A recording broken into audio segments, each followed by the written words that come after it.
Ako jedni z prvých na Slovensku sme mali tú česť vidieť film Duchoň a toto je 10 šokujúcich faktov, ktoré si zaručene nevedel.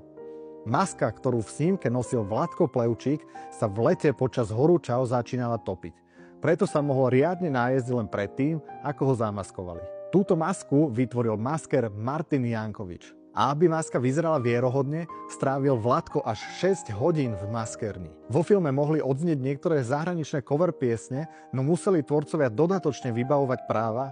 V komunizme sa takéto záležitosti moc neriešili. Natáčanie trvalo 25 natáčacích dní. Natáčalo sa v Kunoviciach, v Chtelnici či v hoteli Junior v Bratislave. Samotný scenár vychádza z divadelnej hry Martinského divadla, ktorej autormi sú Robert Mankovecký a Jiří Havelka. V scéne, kde Karol Duchoň telefonuje so svojimi rodičmi, je vidno telefónny zoznam z obdobia rokov 1968 až 1969 a na ňom je zreteľne vidno označenie Nitriansky kraj.